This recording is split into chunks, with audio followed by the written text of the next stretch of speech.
les belles choses vont ensemble, les belles voitures, les bons cigares, les bons vins, les montres, c'est souvent des choses qui vont de pair. Sympa d'avoir une catégorie de personnes qu'on voit moins, vu qu'on voit quand même plutôt des messieurs, mais toujours un plaisir de partager la passion, et c'était une très sympathique soirée.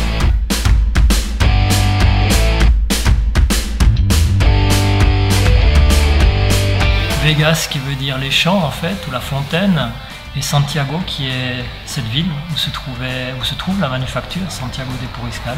C'est une histoire d'amour.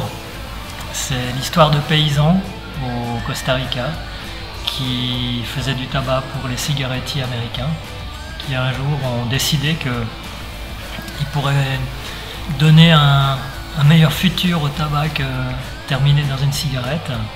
Et il se trouve que dans le village où se trouvent ces paysans, s'était retiré en fait un chef de production de Hopman pendant 40 ans à peu près, il a travaillé chez eux. Et cet homme, Don Luis, avait rencontré une costaricaine dans ce village lors d'un de ses voyages. Du coup, il a terminé sa vie dans ce village. Et cette rencontre entre ces paysans et ce Cubain a déterminé en fait le début de Vegas de Santiago.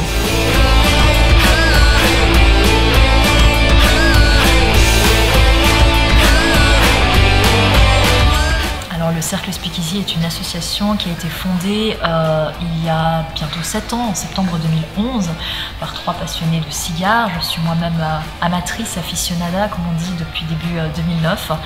Elle a pour but notamment d'organiser des voyages relatifs à l'univers du cigare.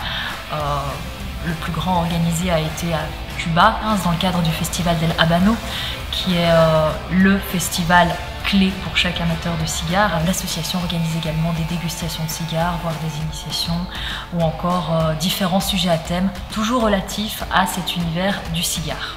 Cet événement est le premier d'une nouvelle ère qui s'annonce grandiose.